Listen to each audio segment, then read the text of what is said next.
प्यारे बच्चों, कैसे हैं आप सब। मुझे उम्मीद है आप सब बहुत बढ़िया होंगे।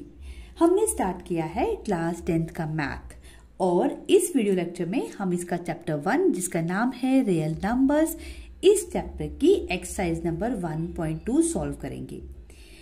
इस एक्सरसाइज का फर्स्ट क्वेश्चन क्या है? फर्स्ट क्वेश्चन है express each number as a product of its prime factors.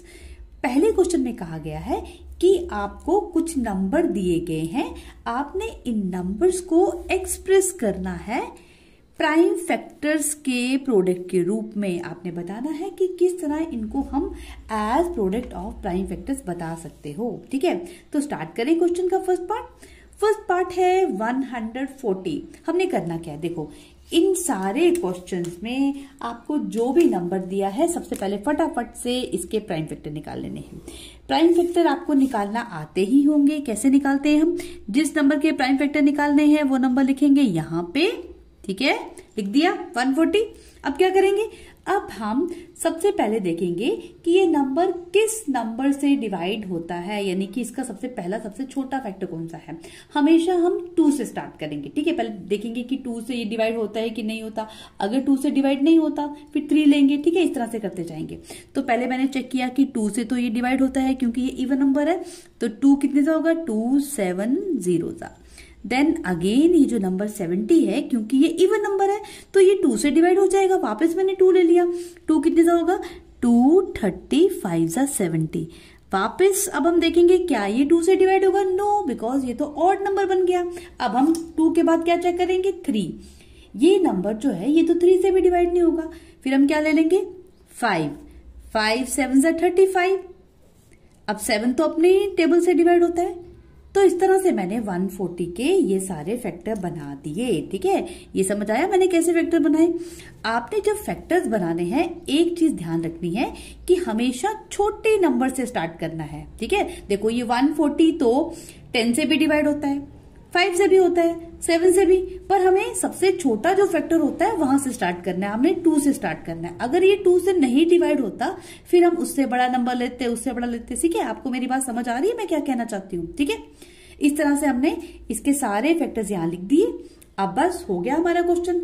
अब हमने लिखना है आंसर। किस तरह से लिखना है? यहां देखो 140 इज इक्वल टू, जो ये फैक्टर्स यहां लिखे मैंने उनको यहां लिख देना है कि 140 को 2 इंटू 2 इंटू 5 इंटू 7 हम लिख सकते हैं। तो हो गया हमारा आंसर। ठीक है, अब अगर हम देखें यहां पे 2 तो 2 बार आया है, इसको मैं इस तरह से भी लिख सकती हूं 2 रेज पावर 2 इंटू 5 इंटू 7। तो अब ध्यान से देखो, इसका आंसर हम ये भी लिख सकते हैं और ये भी लिख सकते हैं। ठीक है, तो इस तरह से मैंने इस 140 को as product of factors express कर दिया। बस सिंपल, बिल्कुल। ठीक है, आगे समझ फर्स्ट पार्ट। अब बढ़ते हैं सेकंड पार्ट की तरफ। सेकंड पार्ट क्या है? 156।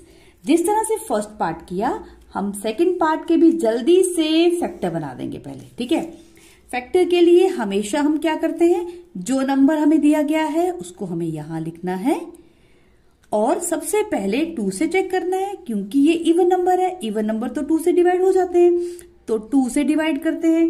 2 7 सा 14, 1 कैरी बच गया, बन गया 16, 2 8 सा 16। ठीक है, इस तरह से आपको आता है ना किस तरह से डिवाइड करते हैं।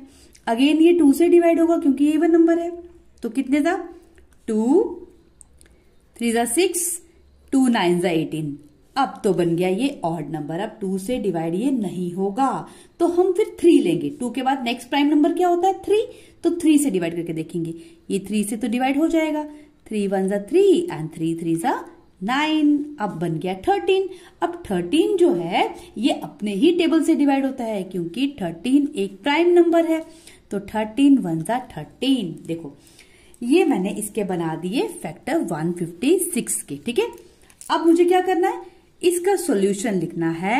156 is equal to 2 into 2 into 3 into 13 आ गया हमारा आंसर। लेकिन जैसे हमने यहां किया था, हम चाहें तो इसको 2 रेज पावर 2 इंटू 3 इंटू 13 ऐसे भी लिख सकते हैं, क्योंकि 2 2 बार रिपीट हो रहा है तो 2 को 2 की पावर 2 लिख सकते हैं ना। ठीक है, ये भी इसका आंसर सही है, ये भी आप ऐसे भी लिख सकते हो, ऐसे भी। ठीक है, आगे सेकेंड पार्ट समझ, सिंपल है। तो चलो चलते हैं अब थर्ड पार्ट की तरफ। तो थर्ड पार्ट क्या है? थर्ड पार्ट है 3825। तो क्या करें हम? सबसे पहले इस तरह से इस नंबर को लिख लेंगे हम यहाँ पे। ठीक है, ये लिख दिया 3825 को यहाँ पे। अब हम देखेंगे इसके फैक्टर्स बनाते हैं, किस तरह से बनाएं। हमने देखा कि ये जो नंबर है ये तो एक ऑड नंबर है, इसलिए ये 2 से तो डिवाइड नहीं होगा, 2 इसका फैक्टर नहीं होगा। अब हम चेक करते हैं कि क्या ये नंबर 3 से डिवाइड होगा कि नहीं होगा। ये चेक करने के लिए हम क्या करेंगे, आपने छोटी क्लासेस में सीखा होगा कि हम कोई नंबर 3 से डिवाइड होता है कि नहीं, किस तरह से चेक करते हैं। हम जो नंबर हमने चेक करना हो कि 3 से डिवाइड होता है या नहीं, उसके सारे डिजिट्स को प्लस कर देते हैं। ठीक है, ये 3825 था, मैंने क्या किया 3 + 8 + 2 + 5, तो क्या बनेगा? ये बन गया 8 + 3 = 11 एंड 11 12 13 13 एंड 5 18। इसके सारे डिजिट्स को प्लस करके 18 आ गया। अगर जो नंबर प्लस करके आता है ये 3 से डिवाइड हो जाए तो इसका मतलब है ये पूरा का पूरा नंबर भी 3 से डिवाइड हो जाता है। 18 तो 3 के टेबल में आता है, 3 से डिवाइड होता है, इसका मतलब है कि जो नंबर है 3825 ये भी 3 से डिवाइड हो जाएगा। ठीक है, ये मैंने डिविजिबिलिटी टेस्ट किया, ये चेक किया कि क्या ये नंबर 3 से डिवाइड होता है कि नहीं होता। ठीक है, अब डिवाइड कर लेते हैं। अब हमें समझ आ गया कि डिवाइड होता है। 3 कितने सा होगा ये हमें चेक करके देखना पड़ेगा।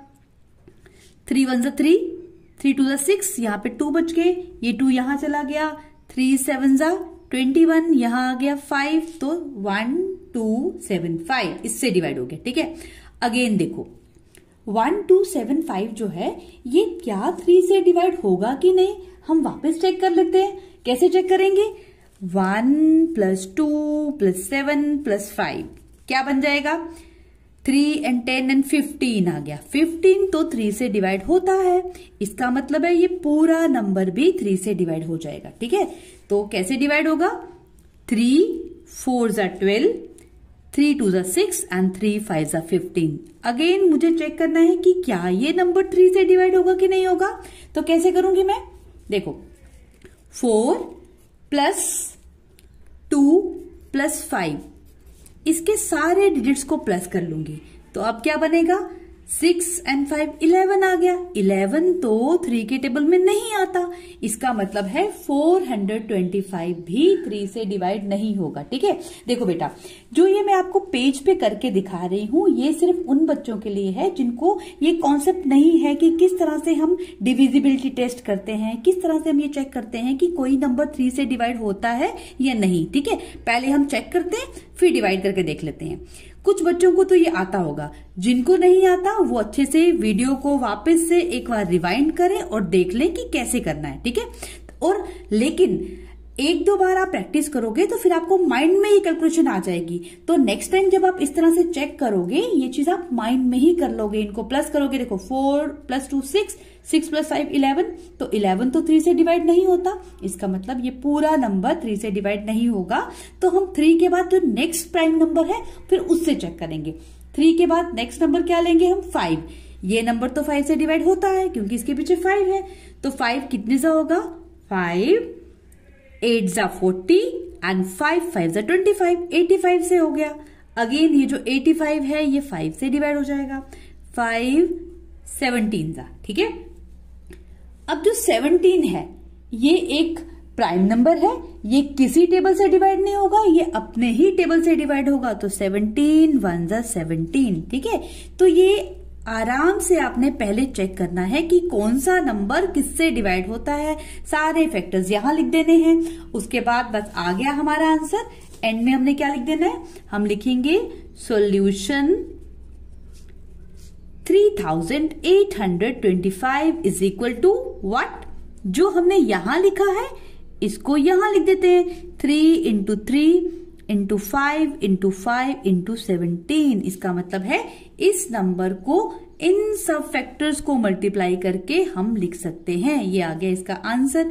अगेन जैसे पार्ट 1 और पार्ट 2 में आपको समझाया था मैंने कि इसकी जगह हम कभी कभी 3⁻² भी लिख सकते हैं। हम 5 को, क्योंकि 5 2 बार रिपीट हो रहा है, तो 5 की पावर 5 2 लिख सकते हैं इंटू 17। ठीक है, आप इसको ऐसे करके भी लिख सकते हो। ठीक है, ये हो गया हमारा थर्ड पार्ट सॉल्व। अब मुड़ते हैं हम फोर्थ पार्ट की तरफ। फोर्थ पार्ट क्या कहता है? 5005। इसके लिए क्या करेंगे? बिल्कुल सिंपल, जैसे हम पहले करते आए थे। सबसे पहले 5005 के फैक्टर्स बना लेते हैं। ये जो नंबर है ये तो ऑड नंबर है, 2 से डिवाइड नहीं होगा।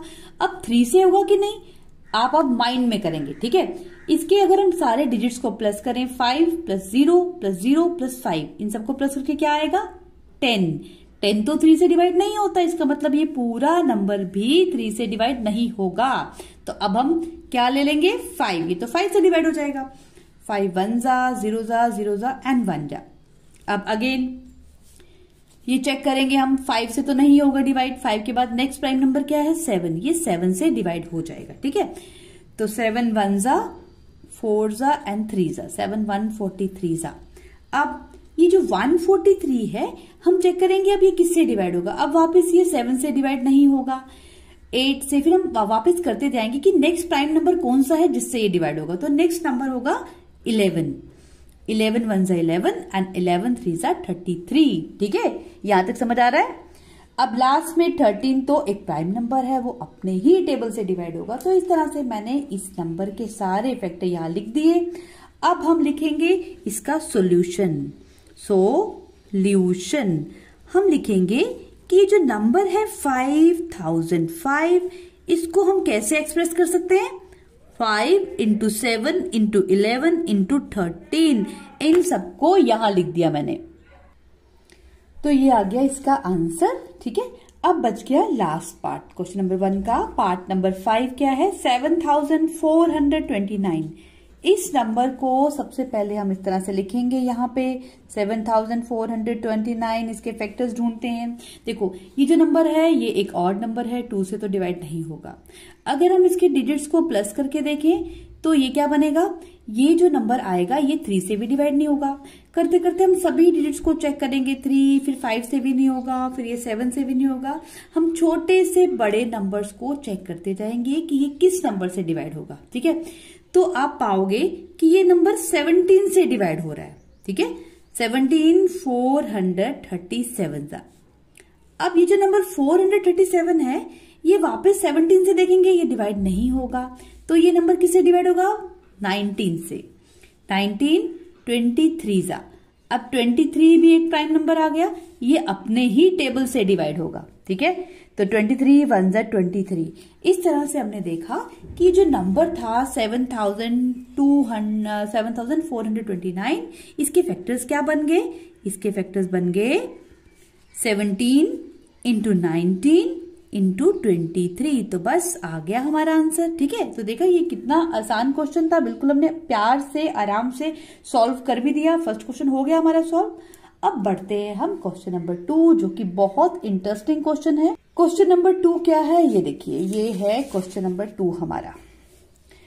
क्वेश्चन नंबर 2 कहता है, पहले इसको ध्यान से समझ लेते हैं कि क्वेश्चन में करना क्या है हमें। ठीक है, अगर आपको क्वेश्चन की अंडरस्टैंडिंग होगी तो आंसर्स आप खुद सॉल्व करना शुरू कर दोगे। ठीक है, ये आपको इसलिए क्वेश्चन ध्यान से पढ़ना है। क्वेश्चन नंबर 2 कहता है, find the LCM and the HCF of the following pairs of integers and verify that LCM into HCF is equal to product of two numbers। ये क्वेश्चन कहता है कि कुछ नंबर आपको हमने दिए हैं जिसका आपने LCM भी निकालना है, इन नंबर्स के LCM भी निकालना है और HCF भी निकालना है। इसके बाद आपने चेक करना है कि क्या LCM और HCF को मल्टीप्लाई करके जो नंबर आता है वही नंबर आएगा अगर हम उन दोनों नंबर्स का प्रोडक्ट करें। मतलब एक तरफ आपने एलसीएम और एचसीएफ को मल्टीप्लाई करके देखना है कि क्या आंसर आ रहा है, एक तरफ आपने उन दोनों नंबर्स को, जो दो नंबर आपको दिए गए हैं, उनको मल्टीप्लाई करना है। फिर चेक करना है कि क्या ये आंसर और ये आंसर सेम है कि नहीं। ठीक है, क्वेश्चन समझ आया? तो स्टार्ट कर देते हैं इसका पहला पार्ट। पहला पार्ट है 26 एंड 91। ये बहुत ही इंटरेस्टिंग और सिंपल सा क्वेश्चन है, ठीक है। आपने बस ध्यान से देखना है कि कर क्या रहे हैं हम। हमने पहले जो फर्स्ट नंबर दिया है उसको लिख लिया और उसके फैक्टर्स बना लिए, ठीक है। जैसे फर्स्ट क्वेश्चन में हमने किया था, हर क्वेश्चन के हर पार्ट के फैक्टर बना रहे थे। हमने भी यहाँ पे क्या किया, 26 के फैक्टर बनाए। 26 के फैक्टर्स क्या बनेंगे, 2 से हो जाएगा डिवाइड, 2 13 जा एंड 13 तो अपने ही टेबल में होता है, तो 26 के फैक्टर बना दिए मैंने। फिर अब मैं लिखूंगी 26 इज इक्वल टू 2 इंटू 13, ठीक है। ये बात समझ आई? पहले इस नंबर के फैक्टर बनाए, इस नंबर को फैक्टर्स के रूप में यहां लिख दिया। अब क्या करें, अब सेकेंड नंबर ले लेंगे। सेकेंड नंबर क्या है, 91। 91 के भी आपको फैक्टर्स बनाने हैं, ठीक है। 91 के फैक्टर्स कैसे बनेंगे, 91 तो ऑड नंबर है, ये कैसे डिवाइड होगा, ये 2 से नहीं होगा, 3 से भी नहीं होगा, ये हो जाएगा 7 से डिवाइड। 7 13 सा एंड अगेन 13 अपने ही टेबल से डिवाइड होगा, ठीक है। अब ध्यान से देखो, मैंने क्या किया, पहले नंबर के भी फैक्टर बनाए, दूसरे नंबर के भी फैक्टर बनाए। अब पहले नंबर के फैक्टर पहले इसके सामने लिख दिए। अब सेकेंड नंबर जो था इसके फैक्टर मुझे यहां पे लिख देने। 91 इज इक्वल टू क्या लिख देना मैंने, 7 इंटू 13, ठीक है। यहां तक देखो, ये बात समझ आ गई मैंने क्या किया, कुछ भी नहीं, बिल्कुल सिंपल सा क्वेश्चन था। अब मुझे निकालना है एलसीएम और एचसीएफ। अब लिखूंगी मैं LCM of 26 and 91 is equal to, अब मुझे इन दोनों का एलसीएम निकालना है। एलसीएम का मतलब क्या होता है, लोएस्ट कॉमन मल्टीपल, ठीक है। दो नंबर्स का एलसीएम किस तरह से निकालते हैं ये मैंने अपने इंट्रोडक्शन वाले पार्ट में भी समझाया है। अगर आपने वो वीडियो नहीं देखी अभी तक तो मैं यहाँ पे लिंक दे दूंगी, आप सबसे पहले वो वीडियो देखिए, अच्छे से समझ आ जाएगा आपको कि एलसीएम एचसीएफ किस तरह से कैलकुलेट करना है, फिर आप यहाँ पे लिख सकते हैं। लेकिन फिर भी मैं आपको एक बार समझा देती हूँ कि एलसीएम कैसे करते हैं। एलसीएम मतलब लोएस्ट कॉमन मल्टीपल। हमें नंबर दिए होते हैं जिनका हमने एलसीएम कैलकुलेट करना होता है, उनके फैक्टर्स में से हम देखते हैं कि जो हाईएस्ट पावर है फैक्टर्स की वो यहां लिख देते हैं। जैसे यहाँ पे कॉमन फैक्टर क्या है, 13 यहां भी है, यहां भी, तो 13 को तो हम लेंगे, लेकिन इसके साथ जो नंबर बच के, जैसे 2 यहां भी है, यहां नहीं है, तो हम क्या करेंगे, एक तो 2 लिखेंगे यहां पे इंटू 7 इंटू 13, ठीक है, इस तरह से लिखेंगे। अब मैं आपको एक बार ये चीज अपनी एक और मतलब समझा देती हूँ। अब देखो बेटा, इसको मैं आपको अच्छे से डिटेल में यहां समझाती हूँ। देखो 26 को मैंने क्या लिखा, 2 इंटू 13, और 91 को क्या लिख दिया, 7 इंटू 13, ठीक है। अब एलसीएम में मैंने आपको बताया कि हम जो फैक्टर्स कॉमन हो उसकी हाईएस्ट पावर लेते हैं। तो पहले हम देखते हैं कि हर नंबर में क्या क्या किसकी पावर है, ठीक है। देखो ये जो 2 है यहां पे तो है, यहां 2 नहीं है, इसका मतलब है यहां पे हम ऐसे लिख सकते हैं 2 की पावर 0, क्योंकि एनीथिंग रेज पावर 0 इज 1। इसके पास 7 है, इसके पास 7 नहीं है, तो इसको भी मैं 7 की पावर 0 यहां लिख सकती हूँ, क्योंकि एनीथिंग रेज पावर 0 इज 1। तो देखो अब वापस इसको देखो, यहां पे है 2 की पावर कुछ नहीं है, तो मतलब 1 है, यहां पे 2 की पावर 1, यहां 2 की पावर 0, तो दोनों 2 में से हाईएस्ट पावर क्या हुई, ये 2 रेज पावर 1, तो इसको मैंने कॉमन ले लिया, ठीक है। अब 7 को देखो, यहां पे 7 की पावर कुछ नहीं है, इसका मतलब है 7 की पावर यहां 1 है, ठीक है। इन दोनों 7 में से हाईएस्ट पावर किसकी है, इसकी। फिर अब बताओ कॉमन क्या लूं मैं, हाईएस्ट पावर वाला, ठीक है। तो 7 की रेज पावर 1 ले लिया मैंने। अब 13 की पावर यहां भी 1 है, यहां भी 1 है, तो कॉमन क्या लेंगे हम, 13 की पावर 1, यही कॉमन आ गया। तो इस तरह से हम इसको अब लिख सकते हैं, 2 की पावर 1 का मतलब 2, 7 की पावर 1 का मतलब 7, और 13 की पावर 1 का मतलब 13। तो इन सबको जो मल्टीप्लाई करके नंबर आएगा वो इसका एलसीएम होगा। ठीक है, यहां मैं आप सबको ये समझाना चाहती हूं कि देखो, जब हम एलसीएम लेते हैं तो हम सबसे पहले देखते हैं कि जो कॉमन फैक्टर्स हैं उनकी हाईएस्ट पावर क्या है। आपको यहाँ पे ये बात क्लियर करके समझ आ जाए इसलिए मैंने ये पेज पे प्रॉपर डिटेल में समझाया। ठीक है, अब हम बढ़ते हैं इस पार्ट की तरफ। देखो यहां तक समझ आ गया, मैंने सिखा दिया आपको कैसे एलसीएम निकाल दिया मैंने। अब इन सबको मल्टीप्लाई करेंगे तो जो नंबर आएगा वो होगा इसका आंसर। ठीक है, एलसीएम निकल गया। अब हमने निकालना है इनका HCF। HCF of what? 26 and 91। अब मैं इन दोनों का HCF निकाल रही हूं। HCF के लिए हम क्या करते हैं, वापस देखिए एक बार जो मैंने आपको अभी अभी समझाया इसको वापस देखो। HCF जो होता है, नाम तो इसका है हाईएस्ट कॉमन फैक्टर, लेकिन इसमें हम करते क्या है, जो कॉमन फैक्टर्स हैं उसकी लोएस्ट पावर लेते हैं। यानी कि जब मुझे HCF निकालना होगा तो जो इसके फैक्टर्स हैं, जो इसके फैक्टर्स हैं, उसमें जो कॉमन है उसका लोएस्ट वाला लेते हैं। जैसे अगर मुझे यहाँ पे देखें 2 रेज पावर 1 है, यहाँ 2 रेज पावर 0 है, तो कॉमन क्या लूंगी मैं यहाँ पे, ये वाला 2 रेज पावर 0 लोएस्ट पावर वाला। अगेन 7 के केस में भी 7 की पावर 0, 7 की पावर 1, तो कॉमन क्या आया, 7 की पावर 0। इसी तरह से 13 वाले में दोनों में 1 है तो कॉमन क्या लूंगी मैं, कॉमन आ जाएगा 13 की पावर 1। ठीक है, अब देखो एनीथिंग रेज पावर 0 इज 1, तो ये तो बन गया 1, ये क्या बन गया 1, यहां रह गया 13, इन सबको मल्टीप्लाई किया तो क्या बन गया 13। तो इस तरह से HCF क्या आ गया इसका 13। ठीक है, ये चीज आप डायरेक्टली भी लिख सकते हो। आप यहां पे देखोगे कि देखो 2 यहां पे है, यहां तो है नहीं, तो इसका मतलब है कि 2 नहीं लेंगे हम। 7 यहां है, यहां नहीं है, इसका मतलब 7 भी नहीं लेंगे। तो 13 दोनों जगह है और 13 की जो लोएस्ट पावर क्या है, वो 13 की पावर 1 ही है, तो HCF आ गया 13। तो इस तरह से मैंने आपको दोनों मेथड सिखा दिए कि डिटेल में भी आपको समझ आ जाए और शॉर्टकट भी आपको आ जाए कि किस तरह से शॉर्टकट में करना है। ठीक है, नेक्स्ट बार जब हम करेंगे तो आपको और अच्छे से समझ आ जाएगा कि एलसीएम और HCF किस तरह से करते हैं। ठीक है, फिलहाल के लिए इतना समझ आ गया ना, तो चलो अब बढ़ते हैं आगे। अब आगे है हमें क्या करना है, क्योंकि इन्होंने कहा है प्रोडक्ट करो, अब हम करेंगे नाउ। अब हम एक तरफ एलसीएम और HCF का मल्टीप्लिकेशन करके देखेंगे। LCM into HCF is equal to, क्या करेंगे हम यहाँ पे 182 इंटू 13, इन दोनों को मल्टीप्लाई करेंगे, इन दोनों को मल्टीप्लाई करेंगे तो यू विल गेट 2366। ठीक है, इसको हम रख सकते हैं इक्वेशन नंबर 1।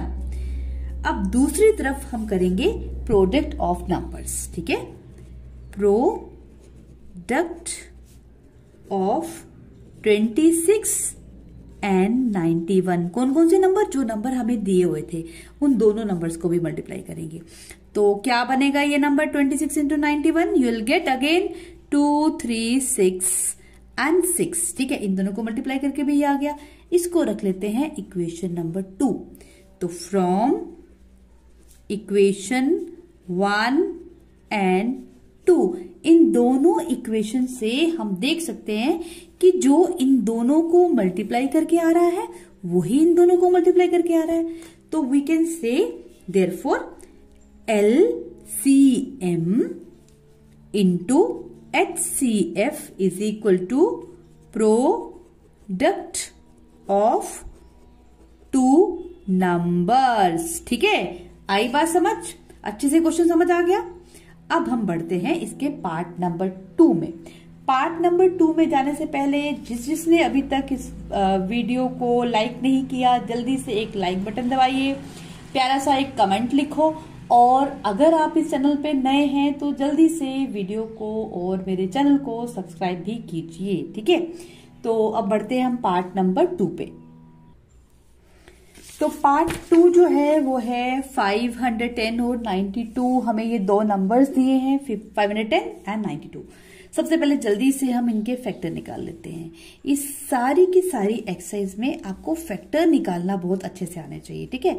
हालांकि आपने ये फैक्टर निकालना सीखे होंगे अपनी क्लास 7th में और क्लास 8 में भी, लेकिन मैं उन बच्चों के लिए डिटेल में समझा रही हूँ जो बच्चे भूल चुके हैं 6th 7th 8th के कॉन्सेप्ट या 9th के कॉन्सेप्ट, ताकि उनको भी ये चैप्टर अच्छे से समझ आ जाए और एक ही बार चैप्टर पढ़ के अच्छे से सारे के सारे कॉन्सेप्ट्स क्लियर हो जाएं, ठीक है। तो स्टार्ट करूं मैं इसके फैक्टर बनाना। चलो, तो जैसे मुझे पता है कि मुझे इन दोनों नंबर्स के फैक्टर निकालने हैं, पहले मैंने इन दोनों नंबर्स को यहां लिख लिया।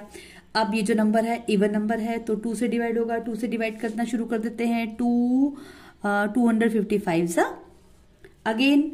अब ये जो नंबर है, अब देखो इसको प्लस करके देखते हैं। 2 + 5 7, 7 + 5 करेंगे तो क्या बन जाएगा, 7 + 5 बनेंगे तो 12 आ जाएगा। ये तो 3 से डिवाइड हो जाएगा क्योंकि 12 3 से डिवाइड होता है, तो ये 3 से डिवाइड कर लेते हैं। 385। अब ये जो नंबर है ये 3 से डिवाइड नहीं होगा तो हम ले लेते हैं 5।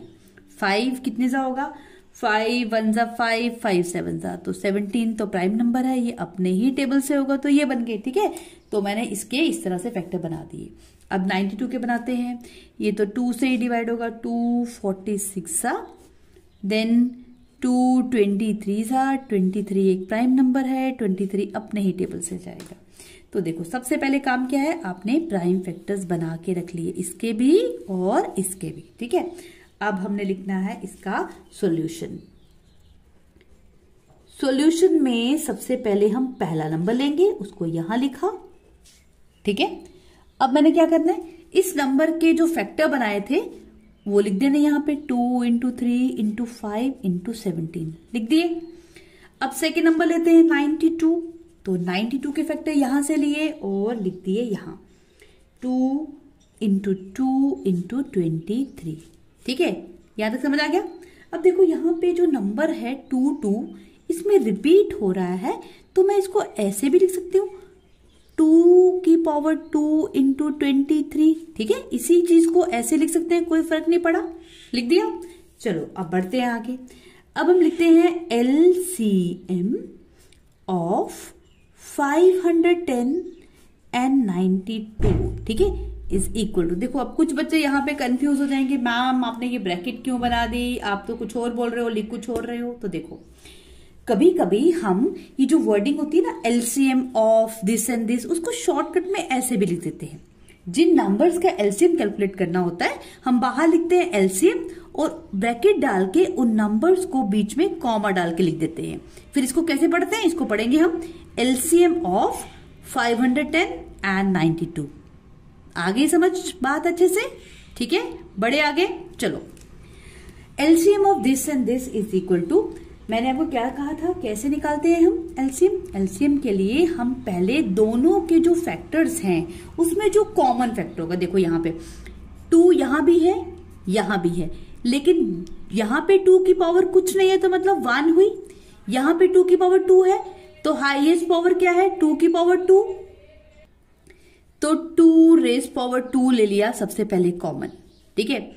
अब उसके बाद 3 पे आते हैं, इसके पास 3 है, 92 के पास तो 3 नहीं है, लेकिन LCM में हमें लेना पड़ेगा 3, क्योंकि यहाँ पे 3 की पावर 1 है, यहाँ पे 3 की पावर कुछ नहीं है तो मतलब 3 की पावर 0 है, तो फिर इसका मतलब 3 की पावर 1 वाला नंबर लेना पड़ेगा।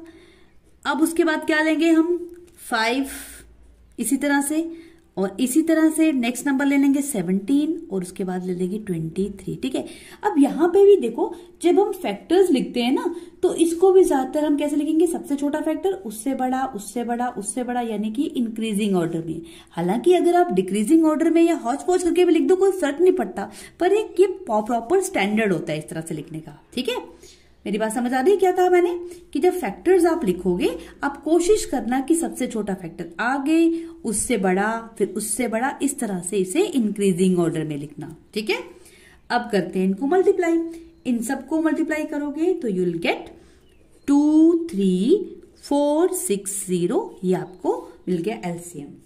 अब जैसे मैंने शॉर्ट में LCM लिखा था, अगर हम मुझे कुछ नंबर्स का HCF लिखना हो तो हम इसको भी ऐसे लिख सकते हैं शॉर्टकट में HCF, फिर एक ब्रैकेट डाल दी, ब्रैकेट में जिस जिस नंबर का HCF कैलकुलेट करना है उन नंबर्स को लिख दिया और उनके बीच में कॉमा डाल दिया। इसको कैसे पढ़ेंगे? HCF of 510 and 92 is equal to, अब इनका HCF निकालते हैं। HCF में हमने क्या सीखा था कि जो कॉमन फैक्टर्स होते हैं उसकी जो लोएस्ट पावर है वो यहां लिखते हैं।